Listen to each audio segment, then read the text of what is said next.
ನೀವು organic finger ice cream taste ಮಾಡಿದೀರಾ ಅಲ್ವಾ? ಸೊ ಟೇಸ್ಟ್ ಹೇಗ್ ಅನ್ನಿಸ್ತು? ಆಕ್ಚುಲಿ ನಾನು ಬೇರೆ ಕಡೆ ಟೇಸ್ಟ್ ಮಾಡಿದಾಗ ಇಲ್ಲಿಗೂ ತುಂಬಾ ಡಿಫ್ರೆನ್ಸ್ ಇದೆ. ಆಕ್ಚುಲಿ ಇದೆಲ್ಲ ಆರ್ಗನ್ಸ್ ಇದೆ. ಆಕ್ಚುಲಿ ಇದು ಬಂದ್ಬಿಟ್ಟು ತುಂಬಾ ರಿಯಲ್ ಫ್ಲೇವರ್ಸ್ ಕೊಡ್ತಾ ಇದೆ. ಸೊ ರಿಯಲ್ ಫ್ಲೇವರ್ಸ್ ಕೊಡ್ತಾ ಇದೆ ಅಂತ ಹೇಳಿದ್ರಿ. ಯಾವ್ಯಾವ ಫ್ಲೇವರ್ ನ ಟೇಸ್ಟ್ ಮಾಡಿದೀರಾ? ನಾನು ಬ್ಲಾಕ್ ಕರೆಂಟ್ ಟೇಸ್ಟ್ ಮಾಡಿದೆ, ಆಮೇಲೆ ಮ್ಯಾಂಗೋ ಟೇಸ್ಟ್ ಮಾಡಿದೆ, ಚಿಕ್ಕೋ ಟೇಸ್ಟ್ ಮಾಡಿದೆ. ಎಲ್ಲರೂ ತುಂಬಾ ಚೆನ್ನಾಗಿ ಮಾಡಿದ್ದಾರೆ. ಇದ್ರಲ್ಲಿನ ಟೇಸ್ಟ್ ಚೆನ್ನಾಗಿದೆ, ಫ್ರೆಶ್ನೆಸ್ ಇದೆ, ತುಂಬಾ ಎಮ್ಮಿ ಅನ್ಸ್ತಾ ಇದೆ.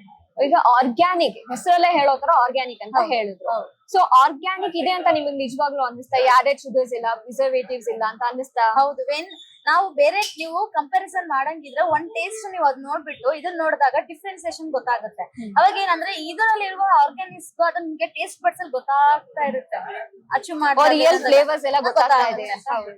ಸೊ ಓವರ್ ಆಲ್ ನಮ್ಮ ವೀಕ್ಷಕರಿಗೆ ಏನೇ ಹೇಳಕ್ ಇಷ್ಟಪಡ್ತೀರಾ? ಏನಿಲ್ಲ, ಒಂದ್ಸತಿ ಎಲ್ಲರೂ ಬನ್ನಿ, ಫ್ಯಾಮಿಲಿ ಜೊತೆ ಬನ್ನಿ, ಬಂದ್ಬಿಟ್ಟು ಟೇಸ್ಟ್ ಮಾಡಿ. ಟೇಸ್ಟ್ ಮಾಡಿದಾಗ ಗೊತ್ತಾಗುತ್ತೆ ನಿಮಗೆ ಡಿಫ್ರೆನ್ಸ್ ಏನಂತ ಗೊತ್ತಾಗುತ್ತೆ. ಮಕ್ಳಿಗೆಲ್ಲ ಹೆಲ್ದಿ ತರ ಕೊಟ್ಟಿದಂಗ ಆಗುತ್ತೆ ಅಂತ ನಾನು ಹೇಳ್ತೀನಿ ಅಷ್ಟೇ.